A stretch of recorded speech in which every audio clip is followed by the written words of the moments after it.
Hello aspirants, welcome to new mentors daily current affairs. So ముందుగా నేను ఇచ్చిన question చూస్తే వెంచర్ క్యాపిటల్ అంటే ఏంటి? సాధారణంగా ఈ పదాన్ని చాలా రెగ్యులర్గా వాడుతుంటారు. వెంచర్ అంటే రిస్క్ అని అర్థం. చాలామంది ఈ వెంచర్ అనగానే రియల్ ఎస్టేట్కి వెళ్ళిపోతారు. సాధారణంగా డిక్షనరీ మీనింగ్ వచ్చేసి వెంచర్ అంటే రిస్క్. ఏవైనా స్టార్టప్స్లో మనం పెట్టేటటువంటి మూలధనాన్ని వెంచర్ అని అంటారు. అంటే ఇప్పుడు ఒక కొత్త స్టార్టప్ ఉంది, మనదే ఉంది నియో మెంటర్స్, ఇందులో డబ్బులు పెట్టారనుకోండి, వెంచర్ అవుతుంది అనమాట అది. So that is called venture. అలాగే ఈరోజు మనం చూడబోయేటటువంటి కాన్సెప్ట్ స్పేస్ టూరిజం, అంటే రోదసి పర్యాటకం అనొచ్చు. రోదసి పర్యాటకం. సార్ భూమి మీద దిక్కులేదు పర్యాటకం, రోదసి పర్యాటకం ఏందని అనుకుంటారు. బట్ సంపన్న దేశాలు జనరల్గా ఈ రోదసి పర్యాటకం మీద కాస్త ఎక్కువగానే డబ్బులు ఖర్చు పెడుతున్నారు. ఈవెన్ డబ్బులు ఉన్నటువంటి వ్యక్తులు కూడా భూమి మీద ఉన్నాయన్నీ కూడా యూట్యూబ్లో చూసాం కదా. జనరల్గా భూమి మీద ఉన్న అన్ని దేశాలు ఎవరు తిరుగుతారు? ఆ నాన్ వేషణ లాంటి వాళ్ళు తిరుగుతారు అంతే. సో తక్కువ మంది ఉంటారు కాబట్టి అన్నీ యూట్యూబ్లో చూసాం కదా అని చెప్పి స్పేస్లోకి, అంతరిక్షంలోకి వెళ్తూ ఉంటారనమాట. సో స్పేస్ అంటే అంతరిక్ష పర్యాటకం అనొచ్చు, రోదసి పర్యాటకం అనొచ్చు. అంతరిక్షం అనేది చాలా పెద్ద పదము, అందుకని ఈ పదాన్ని వాడాను. ఈ మధ్యకాలంలో ఇండియా నుంచి ఫస్ట్ స్పేస్ టూరిస్ట్ అయినటువంటి గోపి తోటకూర, ఇంటి పేరు బాగుంది. సో గోపి తోటకూర ఈయన ఫస్ట్ స్పేస్ టూరిస్ట్ అనమాట ఇండియా నుంచి. ఈయన కమర్షియల్ బేస్డ్ పైలట్. యుఎస్లో ఓ చిన్న రిక్రియేషనల్ ట్రిప్ లాగా ఆయనతో ఉన్నటువంటి ఇంకొక 5 స్పేస్ టూరిస్టులు కలిసి రోదస్లోకి వెళ్ళొచ్చారనమాట. సో ఇది బాగా వైరల్ అయింది ఈవెన్ ఇంటర్నెట్లో. సో దీనికి సంబంధించి ఒకసారి మనం చూస్తే ఈ రోదసి యాత్రలు లేదా టూరిజం అనేటటువంటి దానికి ఇటీవల కాలంలో కొన్ని కంపెనీస్ వచ్చాయి. Virgin Galactics, blue origin, Jeff Bezos అని మన అమెజాన్ అధినేత, వాళ్ళు స్టార్ట్ చేసినటువంటి కంపెనీ. వీళ్ళు కూడా ఆల్రెడీ రోదస్లోకి వెళ్ళి ప్రయాణించి వచ్చారు. సో అందులో భాగంగా ఈ స్పేస్ టూరిజం అనేటటువంటి దానికి ఇటీవల కాలంలో చాలా ఎక్కువగా ప్రామినెన్స్ అనేటటువంటిది వస్తుంది. అసలు ఏంటి స్పేస్ టూరిజం అంటే? ఇది ఇప్పుడిప్పుడే అభివృద్ధి చెందుతున్నటువంటి ఒక రంగం. బేసికల్గా సరదాగా రిక్రియేషనల్ పర్పస్కి కానీ లేదా బిజినెస్ ట్రిప్పుల్లో కానీ, అంటే కొంతమంది చూడండి స్పేస్ టూరిజంలోకి వెళ్తే వాళ్ళ పేరు బాగా వినిపిస్తుంది. సో ఇలాంటి వాటి కోసము ఈ స్పేస్ టూరిజం అనేటటువంటి దాన్ని తీసుకొస్తున్నారు. ఏంటి అసలు స్పేస్ టూరిజం అంటే? అందరూ అంగీకరించినటువంటి డెఫినేషన్ కాదు, కానీ అంటే దీని మీద ఏమీ అంతర్జాతీయంగా ఏం చట్టం చేయలేదు. బట్ అందరూ తక్కువలో తక్కువ అంగీకరిస్తున్నటువంటి ఒక విషయం ఏంటంటే, భూమి నుంచి 100 కిలోమీటర్లు ఎత్తులోకి వెళ్తే దాన్ని రోదసి పర్యాటకం అని అంటారు. అయితే దీనికి సంబంధించి మనకి కర్మాన్ లైన్ అని ఒకటి ఉంది. కర్మాన్ లైన్ అని కూడా అంటారు. ఇదేంటంటే భూమి మీద ఉన్నటువంటి వాతావరణానికి ఇంకా వాతావరణం మొత్తం సన్నగిల్లిపోయి మొత్తం స్పేస్ అంటే అంతరిక్షంలోకి వెళ్ళిపోతాం. ఈ రెండింటికి మధ్య ఉన్నటువంటి ఒక లైన్ ఏదైతే ఉందో దీన్ని కర్మాన్ లైన్ అని అంటారు. మీరు చూస్తే ఇగో చూడండి, ఇది మనం చదువుకుంటాం కదా, ట్రోపోస్పియరు, స్ట్రాటోస్పియరు, మెసోస్పియరు, థర్మోస్పియరు, ఎగ్జోస్పియరు. ఎగ్జోస్పియర్ అంటే ఏముండదని అర్థం.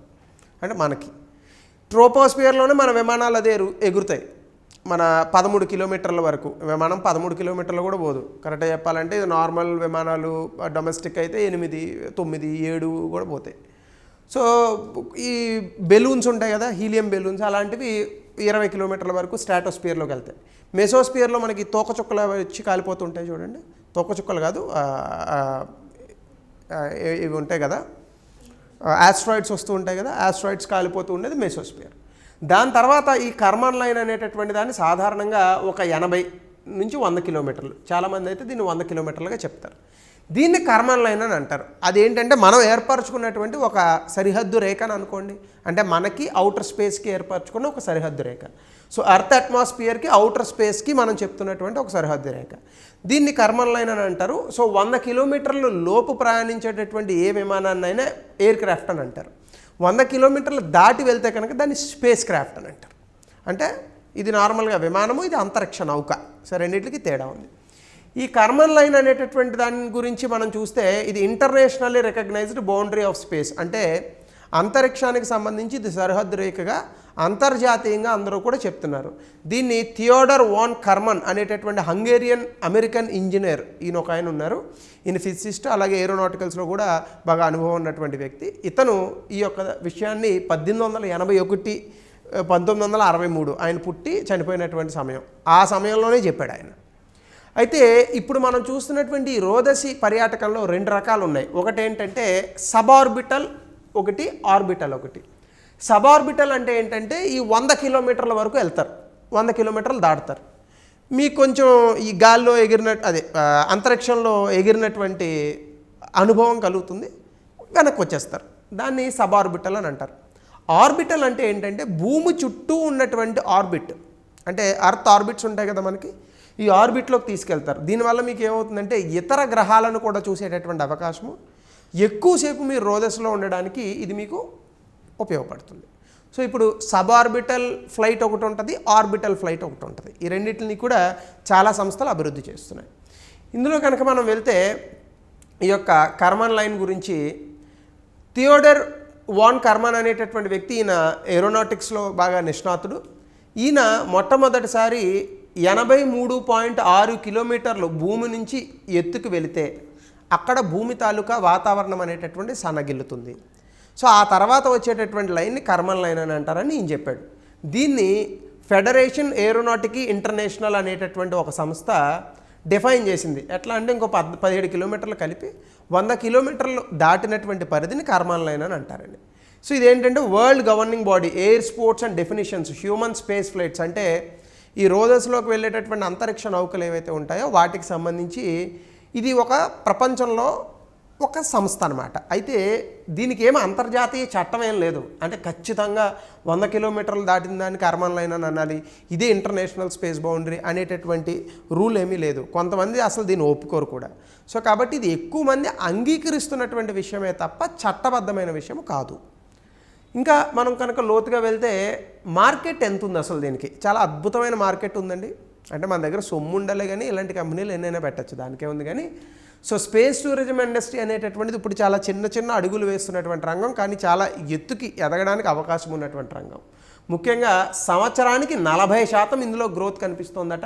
2020 నుంచి 2030, 23 నుంచి 30, అంటే 7 సంవత్సరాల్లో మీకు సంవత్సరానికి 40% గ్రోత్ రేట్ ఎక్కడా ఉండదు. సర్వీస్ సెక్టర్ మీకు 9% ఎదిగితే గొప్ప. అలాంటిది ఈ రంగం చిన్న స్టేజ్లో ఉంది కాబట్టి 40% ఇందులో వృద్ధి రేటు కనిపిస్తోంది.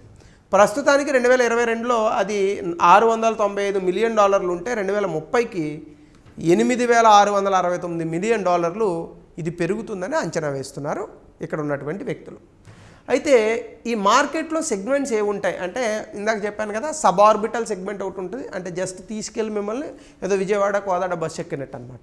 ఇక్కడ నుంచి ఒక 100 కిలోమీటర్ల పైకి తీసుకెళ్ళి మళ్ళీ కిందకి తీసుకొస్తారు. ఇది 2022లో ఎక్కువగా ఈ సబార్బిటల్ సెగ్మెంట్ అనేటటువంటిదే ఉంది. మొత్తం మార్కెట్లో ఇదే 50% ఉంది. ఆర్బిటల్ సెగ్మెంట్ అంటే ఏంటి, భూమి చుట్టూ ఉన్నటువంటి ఆర్బిట్స్ ఏవైతే ఉంటాయో ఈ ఆర్బిట్లోకి మిమ్మల్ని తీసుకెళ్తారు. ఇది కూడా రానున్నటువంటి రోజుల్లో 41% వార్షిక వృద్ధిని నమోదు చేసేటటువంటి అవకాశం ఉంది. సో ఇది మార్కెట్కి సంబంధించినటువంటి అంశం.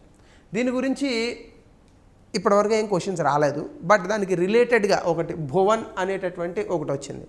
గబుక్కుని ఈ సినిమాలు ఉంటాయి, అందులో హీరో అనుకున్నారు భువన్ అంటే. ఇది మనకేదో ఉంది కదా, ఏంటది